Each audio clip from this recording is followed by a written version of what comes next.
네, 안덕근 장관님에 네. 이어서 이준호 한전 부사장님께 질의할 테니까 쭉 한 3분 후쯤 발언대에 좀 나와주세요. 안덕근 장관님께 묻겠습니다. 부산 엑스포 유치 관련해서 기대가 컸습니다. 국민적 기대가 굉장히 컸고요. 그리고 특히나 윤석열 대통령께서 역전 가능성까지 말씀하셔가지고 국민적 기대가 굉장히 컸습니다. 결국 실패했는데 국민의 한 사람으로서 안타깝고 아쉽습니다. 근데 이제 큰 책임을 느껴야 할 것 같은데, 혹시 부산 엑스포 유치 실패에 대한 산업부에서 평가나 감사가 진행된 적 있습니까? 감사는 진행된 바가 없고요. 지금 부산시가 그 중앙부처하고 해서 백서를 좀 준비를 하고 있습니다. 그때 뭐 부산시가 어떤 역할을 했습니까? 사실 중앙정부가 주도했죠. 대통령까지 나서서 할 정도였으니까. 저는, 산업부 차원의, 중앙정부 차원의 평가가 감사가 없었다면 이거 좀 실망입니다.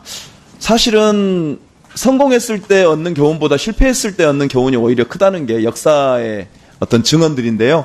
실패 사례의 교훈을 남겨서 다음번에 있을 일에 대한 대비를 좀 하셔야 되는 거 아니냐. 그래서 지금이라도 산업부 차원에서의 평가나 감사가 좀 이루어졌으면 좋겠다 이런 말씀 드리고요. 그러다 보니까 이런 일이 생기는 거예요.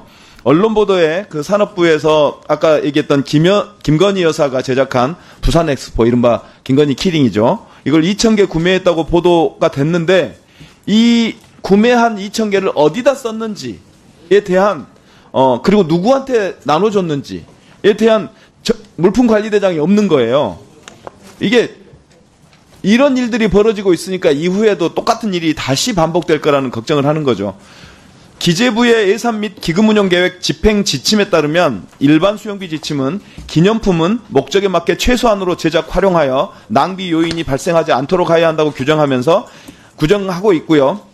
그래서 2020년 통계청 감사 결과 기념품을 관리대장에 기록하지 않아서 감사 처분을 받은 사례가 있을 정도입니다. 그래서 빨리 시정 조치를 해야 될 것 같은데요, 장관님. 네, 의원님 말씀드렸지만 이게 이제, 하여간 자료는 나중에 주신다고 했으니까 좀 자료를 주시고요. 네. 또 하나 더 묻겠습니다. 부산 엑스포 유치를 위해서 산업부가 해외 출장을 많이 다녔어요. 그래서 당초 봤더니 해외 출장비로 잡혀있는 예산이 1억 한 7,400만 원 정도였는데 결국 얼마 쓰신지 아세요? 해외 출장으로 쓴 비용이? 약 43억을 결국 해외 출장 경비로 썼습니다. 추가 비용이 뭐 1, 2억 정도라면 이해가 갈 법한데 41억이 늘어났으니까 당초 대비 약 25배 정도의 예산이 늘어난 거거든요. 이거는 계획 자체가 얼마나 엉터리였는가를 보여주는 사례라고 생각되는데 그래서 이것을 상세한 지출 내역을 달라고 그랬더니 못 준답니다. 이해가 됩니까? 왜 못 주죠?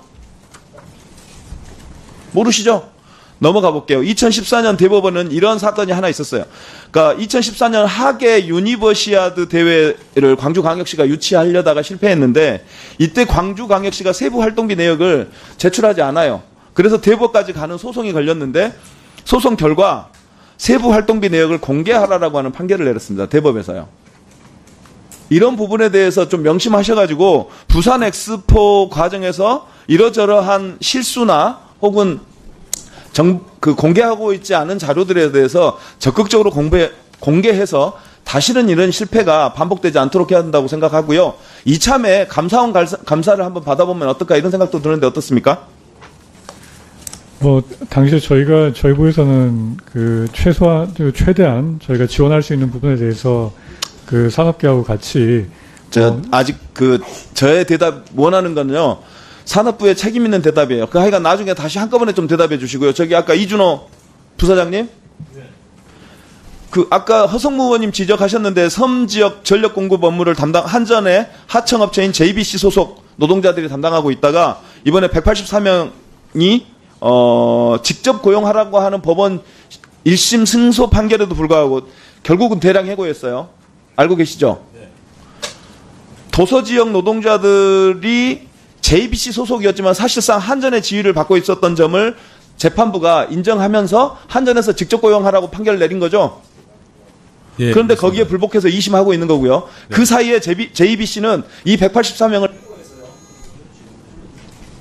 알고 계시죠? 예. 이 해고 노동자들이 이 2심 진행되고 있는 2심이나 3심이 언제 끝날지 모르고 그 2심, 3심이 나와서 한전에 직접 고용이 된다 하더라도 신분을 유지할 때 몇 년을 살아야 될지 모르는 상황입니다. 섬에서 근무할 사람이 없어서 원래는 한전 정식 직원들이 흑산도에서 직접 근무를 하다가 섬에서 근무하려고 하는 노동자들이 없으니까 하청을 준 거였죠. 아니, 이게 저희는 JBC에서 지금 수행하고 있었습니다. 네. 그래서 JBC도 알고 한전은 모른다? 그런 무책임한 답변이 여기 있습니까? 한전에서 JBC한테 위탁 준 거 아니에요? 맞아요, 틀려요? 그러니까 한전에 직접 고용하라고 하는 법원의 판단이 있었던 거 아닙니까? 근데 모른다뇨? 네. 아니, 마무리. 네. 마무리 좀 해주세요. 결국은 이 흑산도에서 근무할 노동자가 없잖아요. 왜? 가서 근무할 노동자가 없습니다. 그 섬 사람들 아니면. 그런데 잘라요. 거기서 일하겠다는 사람을. 다시 한번 생각해 주시고요. 산업부 장관님. 한전이 이런 행태를 보이고 있습니다. 21세기 대형 천지에 적극적으로 지도하셔가지고 이런 일을 어떤 장관님 좀 해주십시오. 네. 아까 그리고 말씀하셨던 BI 관련해가지고는 제가. 그 얘기 먼저 하시고 그 얘기. 네, 알겠습니다. 한전, 하고 있는 상황 다시 한번 제가 체크하고, 챙기도록 하겠습니다. 잠시 주목해 주시기 바랍니다. 구독자분들에게 특별한 선물을 준비했는데요. 제가 항상 여러분들 때 강조드리는 말씀이 있습니다. 이슈와 뉴스만 꾸준히 챙겨보셔도 충분히 돈을 벌 수 있다고 말씀드리는데요. 여기 보이시는 채널의 영상을 보시면 어떤 생각이 드시나요? 그냥 눈에 보이시는 뉴스와 영상만 보시고 아무 생각이 없으신가요?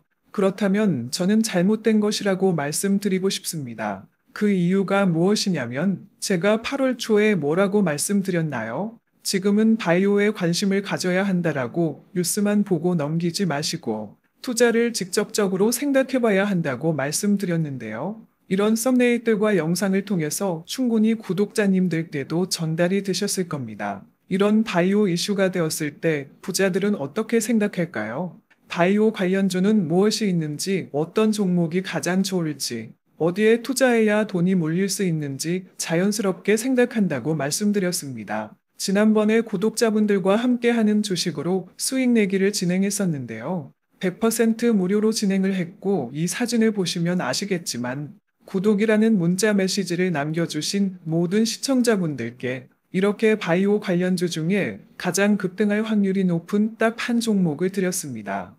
8월 13일에 오정바이오를 추천해 드렸습니다. 여기 나와 있는 사진을 보시면 정확히 얼마에 매수하고 어떤 종목을 사야 하는지 어느 지점에 팔아야 하는지 이런 부분들까지 여러분들에게 정확히 알려드렸는데요. 실제로 많은 분들께서 수입을 보셨습니다. 오른쪽을 보시면 아시겠지만 8월 13일에 오정바이오를 소개해드리고 나서 실제로 며칠이 지나지 않고 이렇게 주가가 상한가가 되었습니다. 당시에도 굉장히 많은 분들이 제가 드린 이 종목으로 수익을 내셨습니다. 지난번과 똑같이 구독이라는 문자를 보내주시면 이번에 이슈가 되고 있는 주식 중에 앞으로 대장주의 고시를 하면서 주가가 가장 크게 상승할 한 종목을 시청자분들에게 문자로 종목명과 사고자 하는 시점을 모두 알려드리겠습니다. 이 영상을 보시고 계시는 시청자분들 중에 종목이 궁금하다 하시는 분들은 남녀노소 시간대 상관없이 이렇게 상단에 번호를 항상 남겨놓고 있습니다. 전화번호 010-8025-2352 똑같이 무료 급등 주식 문자를 보내드리겠습니다.